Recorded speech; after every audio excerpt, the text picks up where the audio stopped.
Now, on News Talk 105.9 WMAL. O'Connor and Company.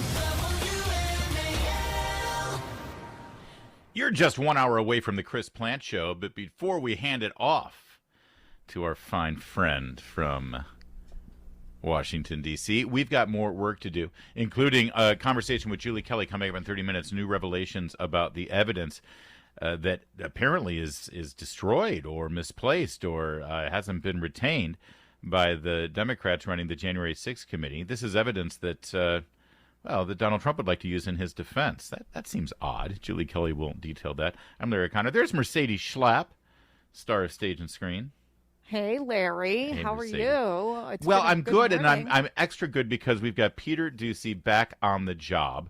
Thank God. Facing off with Joe Biden yesterday. And I want to get to that in a moment. But first, Peter, God bless you. I was wondering where you were, and now you revealed it yesterday. You took paternity leave. You had this beautiful baby daughter in February. Your wife was on maternity leave. She went back to work, and you took paternity leave. And God bless you. I did the same with my 4 kids, and there is you will never forget the time you spent with your newborn. And I assure you, you will never wonder, oh, gee, I could have been, yelling questions at Karine Jean-Pierre that whole time. Good for you. Yeah, no, it was really nice. And we staggered it so that somebody could be with her for the full 6 months. And so, but I'm back to work now. Yeah, you are. And here's what that looks like yesterday.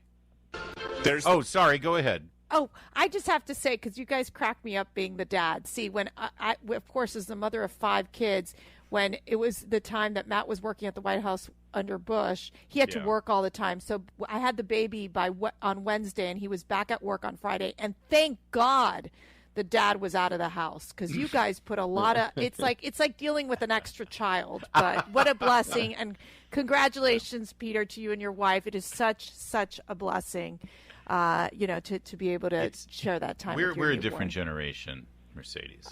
Whatever. Kind of dads. Yeah, All right, sorry. Let's get back to the news. Here's what it looks like with Peter Doocy back on the job. There's this testimony now where one of your son's former business associates is claiming that you were on speakerphone a lot with them talking business. Is that what? Never talk business in anybody. And I knew you'd have a lousy question. Well, why is that a lousy question? Because it's not true. Thank you, Mr. President. You just keep asking those lousy questions, Peter. Is that like a defense mechanism, Peter? Well, look, it's been a while because of his schedule and my schedule. No real opportunities to talk about all these revelations. And I thought that I was asking a very basic question. I know that he knows that the Republican-controlled House of Representatives is accusing his whole family of being corrupt and accepting bribes from foreign businessmen. And after I talked to him, I heard from somebody at the White House who said, well, your question is wrong because you asked about speakerphone calls concerning business, and that's not what Devin Archer testified. But if you look at the Devin Archer testimony, he says they didn't talk about business specifics. And if you look at what Devin Archer has said after, he said it is categorically false, his words, categorically false, that the then vice president did not know what was going on. And so I appreciate that the president waved me over to ask. I know he and I have talked privately about some of the questions. He has said that he knows it's always going to be hard. So he knew he was going to get a fastball when he waved me over. And that was, that's the whole exchange. So people can take from it what they want. Well, here's what I take from it, because I know that everyone's pointing out the fact that he said it was a lousy question, which by the way, I think that's an intimidation tactic for other reporters. If you don't want to get berated by the angry old man, don't ask him questions like that.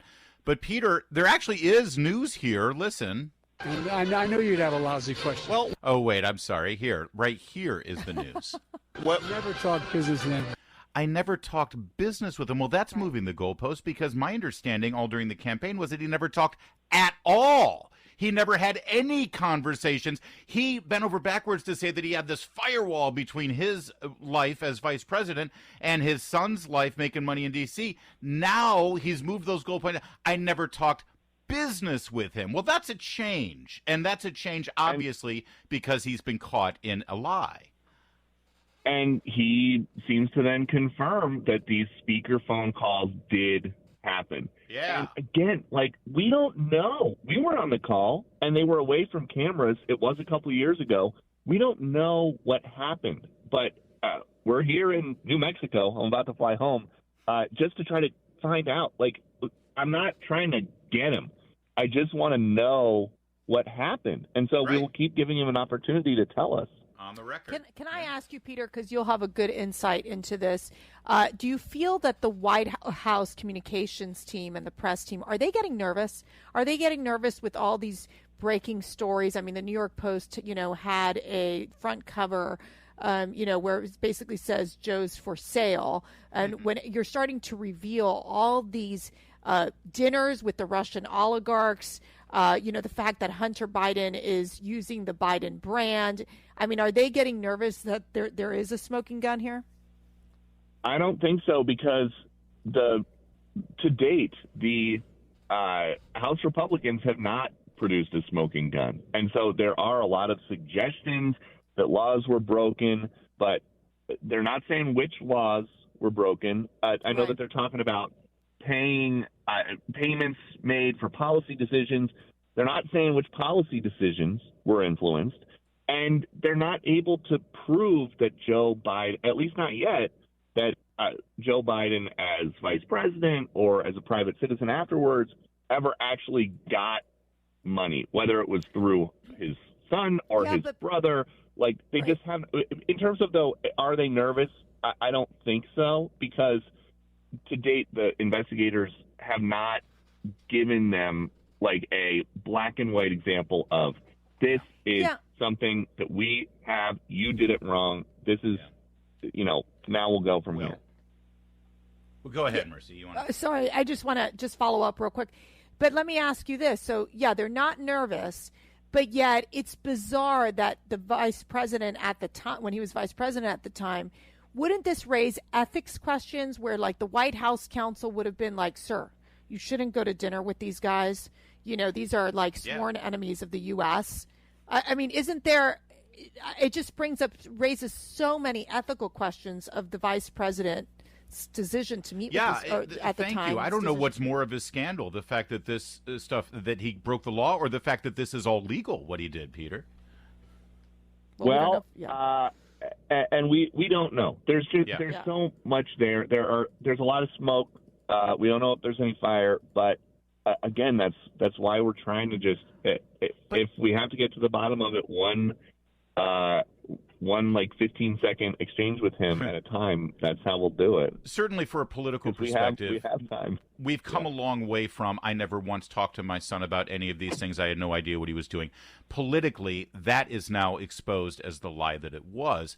But in terms of this whole idea of smoking gun, we've got 20 different shell accounts, or companies, with bank accounts. We've got up to $20 million of money made. And we've got the devastating testimony from Devin Archer that said, okay, what exactly was the product and service you were selling? And he kept saying the brand, the Biden brand. And Joe Biden is the Biden brand. In other words, they were selling access to him. My understanding of the laws, Peter, and I'd love for you or maybe the team there at Fox News to look into this, but my understanding of the laws in Washington, D.C. with regard to selling access is you don't actually have to prove the policy was altered to accommodate the money that you made from access. All you've got to do is prove that you were, in fact, selling access. The vice president cannot sell access to his office for money. That's against the law, regardless of policy. Yeah.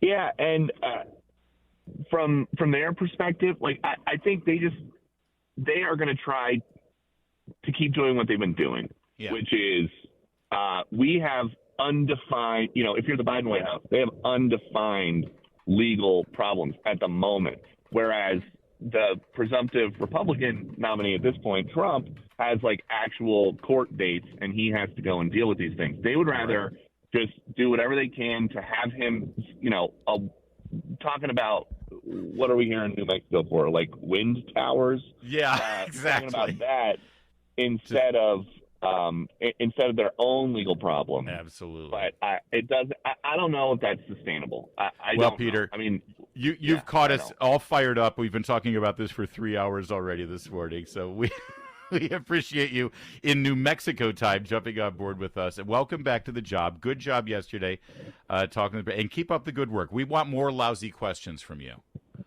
That's all I got. By the way, so. Peter, it's an upgrade from this moment. What a stupid son. You know, at least he didn't call you that. But you know what? The thing That's is, coming next. after that, I talked to him on the phone, and he said, and I said, I'm always going to have a hard question. And he said, you got to. So, to his credit, he knew that he was going to get something like that. Yeah, don't give him too much credit, Peter. But he still calls you a stupid SOB. Exactly. All right, Peter. Daddy Doocy, thanks for joining us. Take care. All right. Thanks, Larry. It is 8:17. Let's get straight to Jamie Whitten now. She's in the Hadid Carpet Clean. Sunny with a high near 92. Right now it's 76 degrees, 818. WMAL. Making sense of the news. Live. From the Home Paramount Pest Control Studios. Home Paramount, the leader in pest control since 1939. The new WMAL app has arrived. Download it today and listen anywhere in the world. Can I just take a moment to compare Peter Doocy's approach to his job and how he literally stands face-to-face, eyeball-to-eyeball with President Biden and says, hey, Devin Archer says you were talking business and part of the business with Hunter. What do you say? And then having to deal with the break. Yesterday, Jake Tapper had Senator Elizabeth Warren on the show. And he's getting all this credit for challenging Elizabeth Warren on the Biden story. Let me just be clear here. The question that he had... I want you to hear how Jake Tapper asks the question. But first, I'll tell you how I would have asked the question. Senator Warren, it's clear now through public testimony, sworn under oath, that Joe Biden's family made tens of millions of dollars merely by granting access to the Biden brand. That's what regardless of the legality of it, are you comfortable with people in this town making tens of millions of dollars because they happen to be family members of a senator or a vice president? That's how you ask the question. I want you to listen to Jake Tapper ask this question because it is so tortured, the way he has to turn himself inside out, almost apologizing for asking the question. And, of course, he has to throw Trump into the mix when he asks the question, too. Listen to this, Mercedes. Republicans on the House Oversight Committee say that they have identified more than $20 million in payments from foreign sources to the Biden family, including Hunter Biden and their business associates.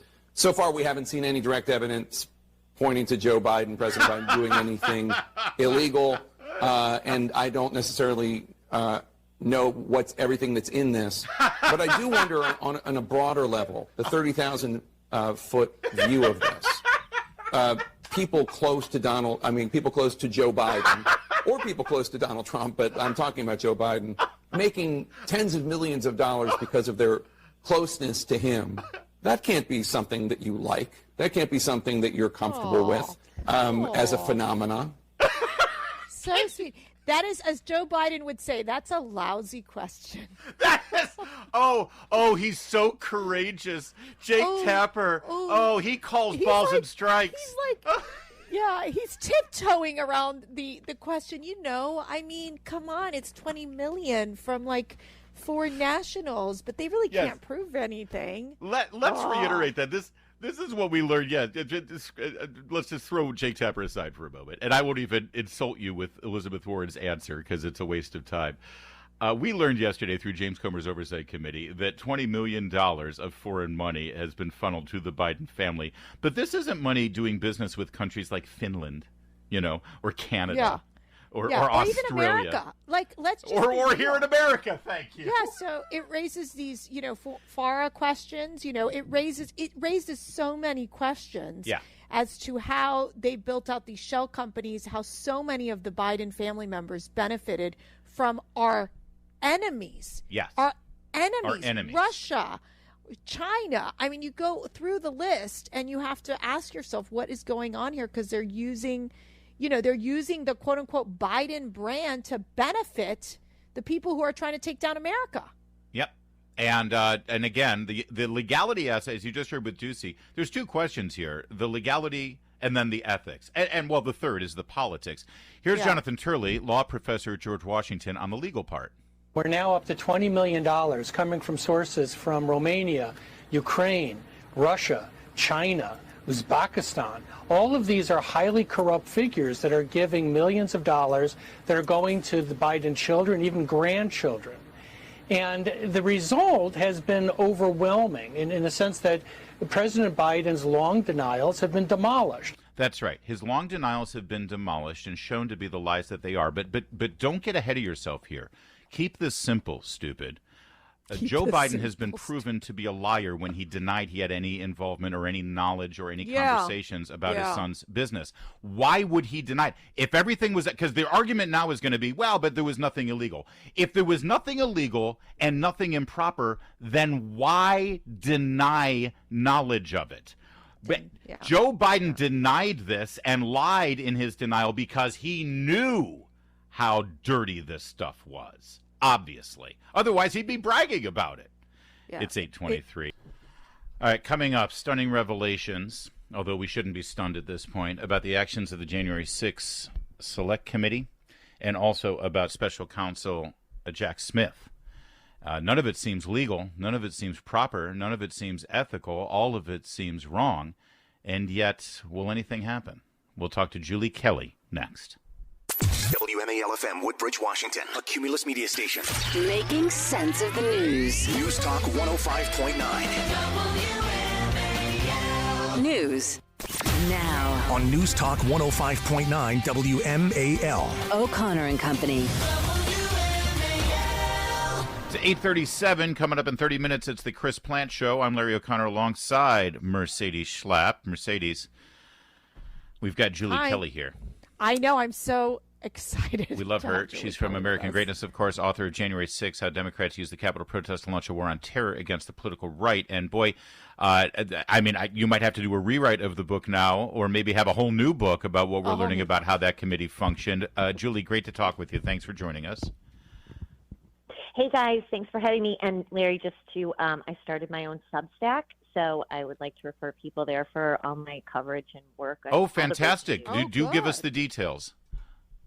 Yes, it's called Declassified with Julie Kelly, and it's on Substack, and that's where all my reporting on both cases, Jack Smith's cases against Donald Trump and DOJ corruption in general, can be found. How did I not get that memo? All right. Thank you, Julie. Okay. Great stuff. It's okay. Congratulations. Mercedes, good to chat with you guys. Thanks for having me on.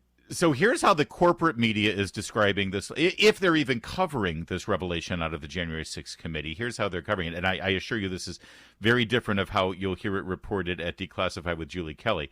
The January 6th Select Committee, listen to this euphemism, failed to adequately preserve documents, data, and video depositions, including communications it had with the Biden White House, in accordance with proper evidentiary policies. Failed to adequately preserve. Julie, isn't that the same thing as basically destroying, throwing out, deleting all of their evidence? How is that possibly legal? Yes. That's a nice little Washington, D.C. euphemism for we destroyed and got rid of the evidence that was certainly exculpatory, if not, revelatory about what the law enforcement, security, and intelligence failures were on January 6th. Now, what's interesting, and this has been controversial for a while, this was the blue team. So they had different teams assigned to investigate different aspects of January 6th. The blue team was tasked with investigating security, intelligence, law enforcement failures. Well, before the report was issued, it was delayed a number of times because the blue team was fighting Liz Cheney, who wanted to make the entire 837-page report about Donald Trump. And they actually wanted to talk about what they had found out. Instead of making that a feature of the document, it was buried in an appendix. So this is why the committee has buried it. They've now destroyed evidence because they don't want the American people to see that this was largely an inside job, number one, that the security was intentionally lax and they don't want reporting about government assets or undercover agents or informants tied to various agencies who were on the ground, what they saw, and the truth about January 6th instead of their made-up narrative that Donald Trump incited it with his speech at the ellipse. Well, and my understanding is that the J6 Select Committee, that the special counsel Jack Smith actually took a lot of their information. So they took this one-sided information so that Jack Smith could help build his case. Is that what you've heard? Mercedes, that's spot on. When I read the indictment, I actually said this is a cut and paste job from the January 6th Select Committee report. There's very little new details in that 45-page indictment from Jack Smith. I mean, I think I was posting actually snippets from the report and passages in the indictment that were almost verbatim. So, but also keep in mind, Liz Cheney and Benny Thompson and Adam Schiff promised the American people that all the information, including the interview transcripts, would be made available to the public. There are still hundreds of missing interview transcripts. If you go to the January 6th Select Committee site, now, of course, the committee's disbanded, so you have to go to a government archive to look. Yeah. There are hundreds of transcripts missing, including Bobby Engel, the one who was driving the limousine, remember, that Cassidy Hutchinson said Trump tried to strangle him in the car, leaving the ellipse, trying to get to the Capitol. Right. That transcript still is missing, and I'm sure we'll never see it. And now that we have federal charges against Donald Trump brought on by Jack Smith in relation to the events after the 2020 election leading up to January 6th, I would think that a lot of that testimony, the testimony that helped make the case against Donald Trump on this taxpayer-funded committee, that would be exculpatory. That would be evidence that the defendant, former President Donald Trump, would really want to have access to make his defense, and now it's gone. I mean, will a federal judge get to step in here? Or is this one of those cases, Julie Kelly, where Congress can just say, oh, we're above the law. We make our own rules. If we want to delete evidence, we have every right to. I mean, I'm sure that that's the argument that the Democrats will make. And, you know, there's not a judge in Washington, D.C. that will hold Democrats to account. That's not how they operate. They're a rubber stamp for DOJ and Jack Smith and the Democrats. So they actually will get away with it. So, you know, they will. And in fact, before you make that next point, I want to sort of, because I don't want to lose time with you, let's talk about those judges, because you have this story where a judge, talk to me about this subpoena of Donald Trump's Twitter account and how they claimed that he was a flight risk. This is unreal. You know, the only thing with the Jack Smith prosecution of Donald Trump is the American people are going to finally see what I've been watching in this D.C. court system for the past 2.5 years. You cannot believe how dirty they are, how secretive they are, and how dishonest they are. So you have both Jack Smith and Beryl Howell, who was the chief judge, an Obama-appointed judge. She is really the villain in all of this January 6th prosecution because she has signed off on sealed orders we can't see, piercing attorney-client privilege, forcing a subpoena for the surveillance video at Mar-a-Lago, and now this grab of Donald Trump's Twitter account, Twitter records. So both Jack Smith and then Beryl Howell said, according to this appellate ruling, this is the only document we've seen, by the way, we haven't seen all the other back and forth, is that Donald Trump was a flight risk. That's why he couldn't know that they had subpoenaed his records from Twitter. Absurd. It's shocking. Absurd. Because don't you think that, the defendant should, normally in a legal case, you know, the plaintiff will subpoena the documents, including the social media of the defendant. And they did it in the most secretive of ways with the most bogus excuse. Based on a lie. Based on a complete lie. Julie Kelly, stay there. We got more for you, and we're up against our format here. So just hold on. We'll get more from Julie Kelly in a minute. Declassified with Julie Kelly is the Substack you want. I just subscribed to it, and you should too. That's where you get all of her independent journalism and reporting. And we left it off there with this Jack Smith thing where they claimed the reason they got this secret subpoena and Twitter, by the way, was very hesitant about handing over access to President Trump's DMs. The federal judge fined them over $350,000 to force them to do this.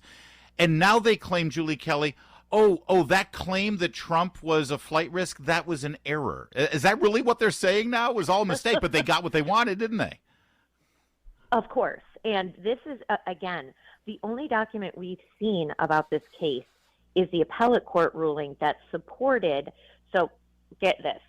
You had 2 Biden judges, an Obama judge, 3-judge panel on the D.C. Circuit, the appellate court, upholding another Obama judge's decision to force Twitter to turn over Donald Trump's Twitter records to Twitter at the request of Joe Biden's special counsel. And yes, it is Joe Biden's special counsel. Make no mistake, there's nothing independent about.